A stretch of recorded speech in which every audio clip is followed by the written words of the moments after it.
Well, today's the first real taste of Arctic life for Prince Harry. He's flown in this morning, he's met up with the rest of his teammates and he's been briefed. But while the 4 wounded servicemen have had around 18 months to prepare for this trip, Prince Harry's got just a couple of days to bring himself up to speed before he sets off with the rest of the Walking with the Wounded expedition team on the trek to the North Pole and to the top of the world.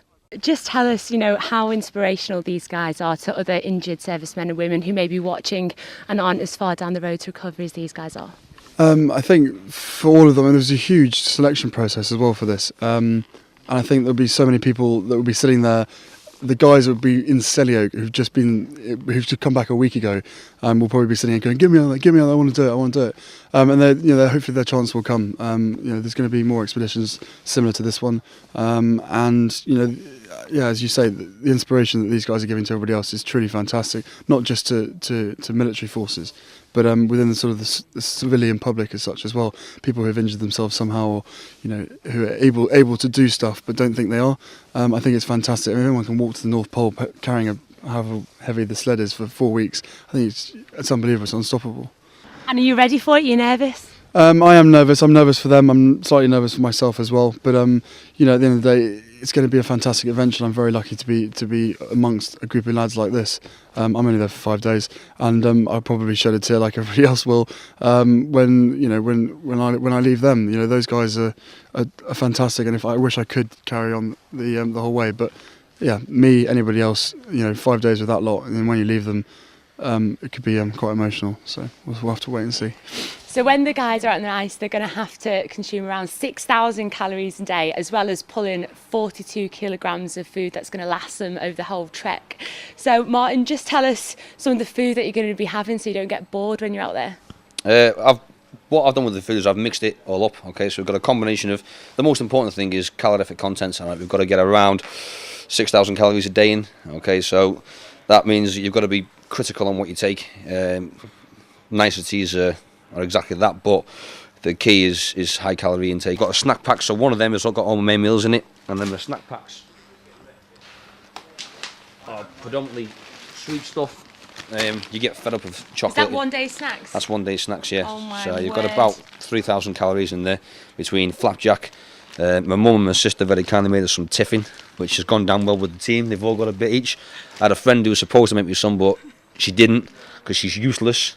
So I've got some fuel bars in here, soup, and then some noodles, because you get fed up of eating sweet stuff the whole time. So you want to mix it up. You want a bit of savoury in there every day if you can.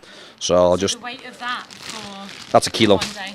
That's around a kilo. Well, food in total, I reckon I've probably got about 40 kilos, 45 kilos worth of food. Well, after a year and a half of blood, sweat and tears, the moment Jacko, Guy, Martin and Steve have been building up to is now finally here. They're into the last few days of their training as they make their final preparations before the 200-mile trek. We join Prince Harry and the team as they jump through the gaps in the moving ice and into the freezing water below. And spirits are still high, although some are taking it a little less seriously than others. But not one to be left out, I'm also going to have a go. So what's it like then when you go in? Is it really, really cold? No, not in the slightest, to be honest. It's Not in the slightest. No, it really isn't. It's warmer than this. Doesn't add any cold for it at all. So will it sort of be any different if you have to do it out? I suppose the only difference that we've been talking about just now is that it's going to be much harder getting these in. There's obviously going to be people standing around. It could be 40, 50 mile an hour winds, which will obviously make it a bit harder.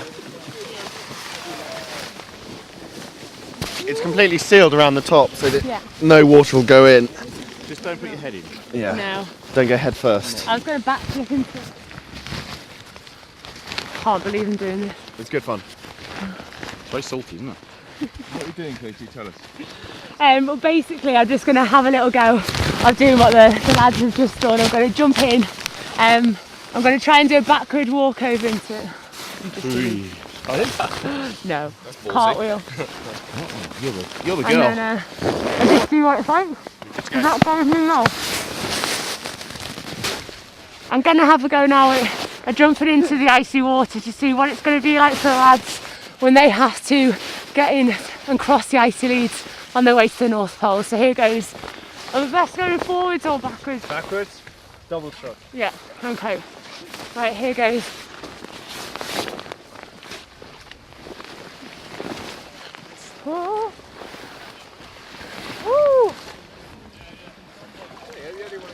How is it, Katie? It's not that cold actually, it's quite nice.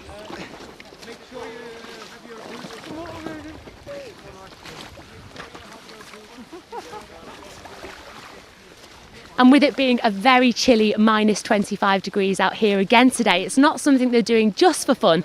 They're actually testing out their protective suits for when they have to cross vast stretches of icy open water where the ice below them pulls apart.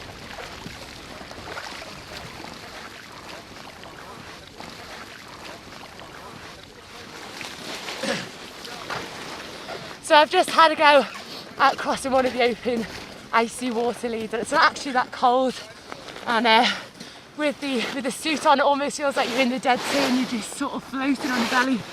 But